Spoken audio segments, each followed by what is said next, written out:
শিলিগুড়িতে ছেলের হাতে খুন মা, চাঞ্চল্য এলাকায়। শিলিগুড়ি শহরের 1 নম্বর ওয়ার্ডে নিজের ছেলের হাতে খুন হলো মা।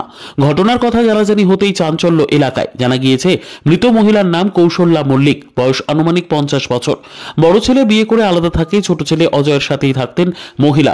আজ সন্ধে 6টা নাগাদ প্রধাননগর থানায় ফোন করেন অজয় মল্লিক। তিনি নিজেই জানান মা কৌশল্যা মল্লিককে শ্বাসরোধ করে খুন করেছেন। খবর পেতেই ঘটনাস্থলে উপস্থিত হয় পুলিশ। পুলিশ বাড়িতে প্রবেশ করতে দেখে ঘরের এক কোণে মৃত অবস্থায় পড়ে রয়েছে মহিলার দেহ। ঘরের আরেক কোণে রয়েছে ছেলে অজয়। পুলিশ আসতে এলাকায় জড়ো হতে শুরু করে এলাকাবাসীরা। খবর পেয়ে ছুটে আসেন ওয়ার্ডের কাউন্সিলর সঞ্জয় পাঠক। সংবাদ মাধ্যমকে জানান, অজয়ের বাবা শিলিগুড়ি পুর নিগমের অস্থায়ী কর্মী হিসেবে কর্মরত ছিলেন। বছর 3 আগে তার মৃত্যু হয়।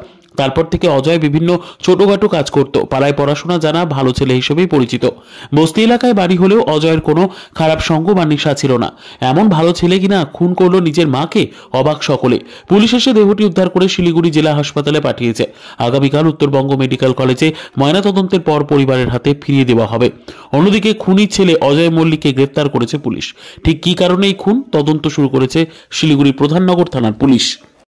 বিদ্যা, ব্যবসা, চাকরি, জটক বিচার, বিবাহ, পারিবারিক অশান্তি, সন্তান লাভ, বাস্তু সমস্যা, আরো যে কোনো সমস্যার সমাধানের একমাত্র সেরা ঠিকানা জ্যোতিষী প্রসাদ রায়।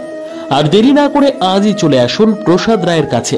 আমাদের ঠিকানা RC80 Bengal Ambuja city centre, Durgapur 16, near Jorhat rotary. Phone নম্বর 7407250555 অথবা 9064620444।